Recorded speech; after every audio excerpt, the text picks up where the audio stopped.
Getting tough with this East-West Coast stuff. Welcome back to BET Talk. We are joined tonight by rapper Snoop Dogg.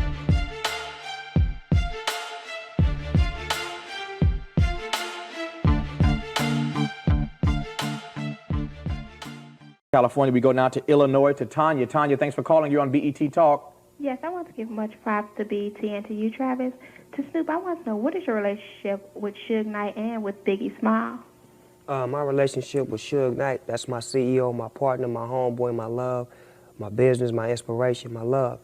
Biggie Smalls, he's an artist that I listen to his music, I love his work. There's no beef, it's nothing personal. I don't hate him and I don't disrespect him and I love what he do, you know what I'm saying? And it's just me, I'm just a smooth, peaceful individual. I don't have beef with nobody right now, baby. Speaking of Biggie, what's up with this piece?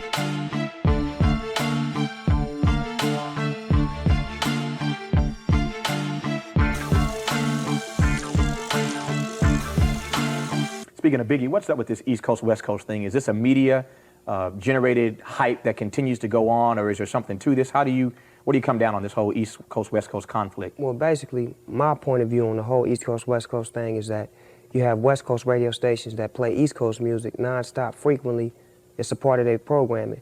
But when you go to the East Coast, and I specifically say East Coast meaning New York, radio stations don't play no West Coast music, but the streets buy West Coast music and support it to the fullest. So that leaves room for player hating, and it makes the East feel it's not cool to listen to West Coast music because they're not hearing it in the radio when the West is playing East Coast music and it's cool. So it's political. It's not the street rappers or the people that support rap, it's the people, the personalities in the radio station. What's behind these radio stations on the East Coast? You said New York, so let's talk about New York City. What's behind, you think, the politics of these radio stations on the East Coast not playing West Coast rap music like yours? I really couldn't tell you, you know what I'm saying? Maybe they don't have respect for West Coast rap.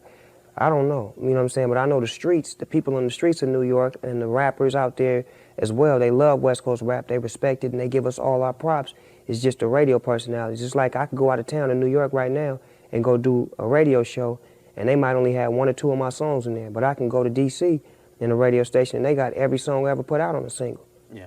Does it really bother you that they don't play it as long as the fans on the streets are still picking it up? No, it doesn't bother me, but it's a concern because they keeping the East-West rivalry going when people don't really know that it's not personally between rappers, it's radio stations, it's personalities involved, and politically speaking, it's something that we cannot even do nothing about, you know what I'm saying, as rappers. The only thing we could do to make it easy is get together and try to make songs and try to go on tour together and show that it's not a rivalry, it is peace.